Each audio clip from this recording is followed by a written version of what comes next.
सदगुरु जोगी पीर धाम से गुरु प्यारी साध संगत को जय बाबा जी कहते हुए समझेंगे कि बार बार सत्संग सुनने का हुक्म क्यों ग्रंथ पंथ संत हमें करते हैं और बार बार सत्संग सुनने के क्या फायदे होते हैं।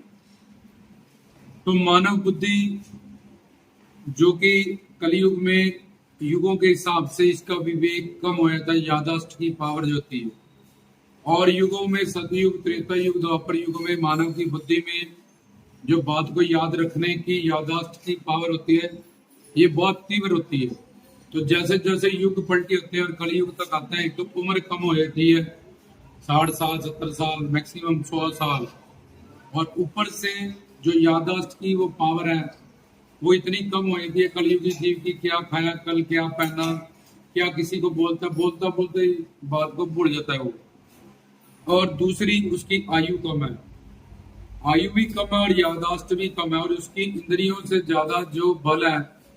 वो पशु पक्षियों की है। जैसे चील हमारी आंख से ज्यादा देख सकती है, लेबरा कुत्ता हमसे ज्यादा स्मेलिंग पावर उसकी तेज है। तो ऐसे हालात जीव के देखते हुए उसको बार बार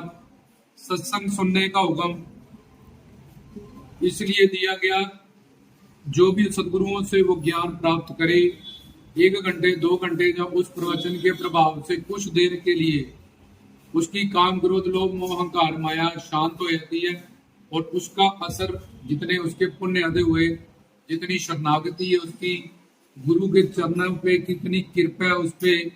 उसके हिसाब से किसी को आधा घंटा, किसी को 1 घंटा, किसी को 2 घंटे उसका असर रहता है। फिर वही काम क्रोध लोभ अहंकार इच्छा द्वेष मूड पाप स्ट्रेस डिप्रेशन टेंशन उसी चीज में बंदा फिर फंस जाता है। तो अब बार बार सत्संग सुनने से क्या होता है, जैसे हम बार बार खाना खाते हैं, बार बार रोज हम नहाते हैं, बार बार हम पानी पीते हैं, बार बार हम सांस लेते हैं, ऐसे ही बार बार सत्संग कीर्तन प्रवचन सुनने से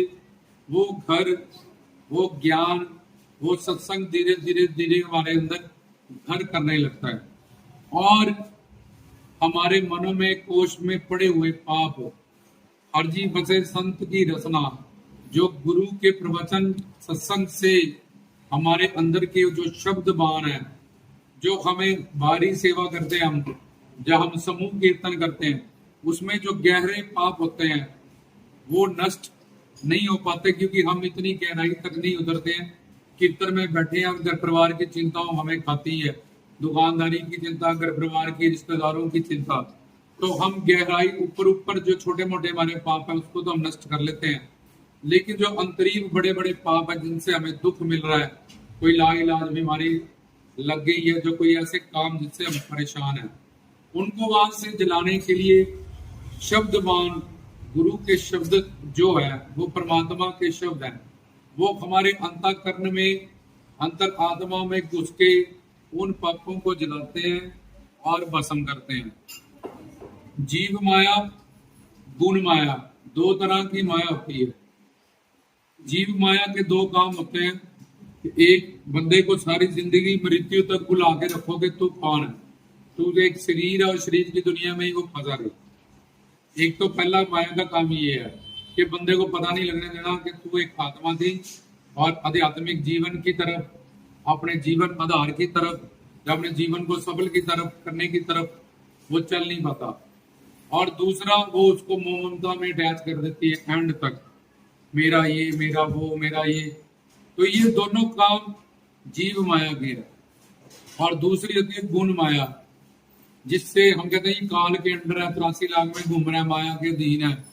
तो उसका मतलब ये माया क्या है, भगवान की माया शक्ति, जो 2 तरह की जीव माया गुण माया। और गुण माया का काम क्या है कि ये जो सृष्टि की रचना हुई है, हमारे 5 महाभूतों का शरीर बना है, जिससे ये गुण माया की वजह से ये ईश्वर की शक्ति है। तो ये जीव माया और गुण माया, पहले जीव माया को हमें जीतना पड़ता है, फिर गुरु की शरणागति से गुरु हमें प्रेम शक्ति जीव शक्ति शिव शक्ति का दान करता है, फिर हम जीव माया के बाद गुण माया को भी जीत लेते हैं और हमेशा के लिए जन्म मरण से परे हो जाते हैं। गुरु के लोक में हमें वास मिल जाता है, हमारा मानव चोला सफल हो जाता है। तो ये जीव माया को जीतने के लिए कोई जप तप हट पूजा व्रत तीर्थ दान कर्म इंद्रियों ज्ञान इंद्रियों की भक्ति ये काम नहीं आएगी। अगर कोई भी उस जीव माया को पहले जीतना चाहता है तो उसको गुरु का प्रवचन सुनना पड़ेगा, जिसमें आत्मा क्या है, परमात्मा क्या है और ये संसार ये माया क्या है। जब उसकी पूरी थ्योरी क्लियर हो जाएगी और प्लस फिर वो प्रैक्टिकल करने लगा, तो उनका प्रवचन सुनते सुनते ही,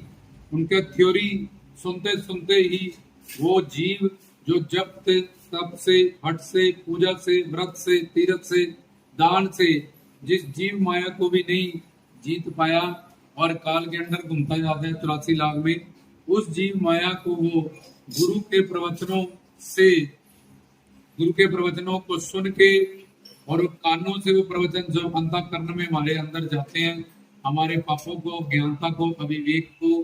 भस्म करते हैं, नाश करते हैं। चाहे संसार के दुख है चाहे करतार के सुख है, दोनों हमें प्राप्त होते हैं। तो इसलिए जो अभी सुना कुछ देर बाद हमें भूल जाता है। उसमें से अगर गुरु ने 100% लेक्चर दिया तो हमें सिर्फ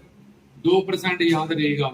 वो भी अगर बुद्धि पे हम बड़ा जोर डालेंगे तो इसलिए बार बार सत्संग सुनने का हुक्म दिया गया, ताकि बार बार सुनने से ज्ञान जीव के अंदर पक्का हो, और जितना ज्ञान पक्का होगा उतना ही प्रेम शरणागति होगी और 19% ही कृपा उसको उसी वक्त मिल जाएगी। इसलिए ग्रंथों ने, पंथों ने, संतों ने बार बार सत्संग सुनने के लिए हमें कहा, आज्ञा दी। और सत्संग सुनने से संतों का, गुरुजनों का, पूर्ण गुरु का, वो हमारे अंतर आत्मा में जो पाप है वो भस्म करते हैं अपने शब्द बाण से, जिससे हमें कई सारे पाप जिससे हम मुक्ति नहीं पा सकते हैं वो गुरु के सिर्फ प्रवचन सुन के ही पा लेते हैं। हमें सुख शांति प्रेम आनंद, अपने जो मन के भड़काव है, ये टेंशन है, डिप्रेशन है, मूड ऑफ है, बार बार से भटक जाना, ये सारी चीजों पे हम बड़ी आसानी से गुरु के प्रवचनों से ज्ञान प्राप्त करके और बार बार अभ्यास करके सुन के बड़ी आसानी से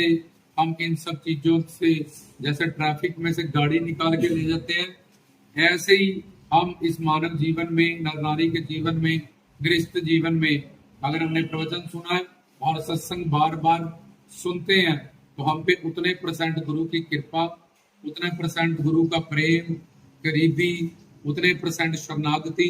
ऑटोमेटिकली होती है। हमें अपने मानव चोले में पापों से मुक्ति मिलती है और आनंद सुख शांति प्रेम सुकून इस तरफ हमारा जीवन बढ़ता जाता है। तो ये था बार बार सत्संग सुनने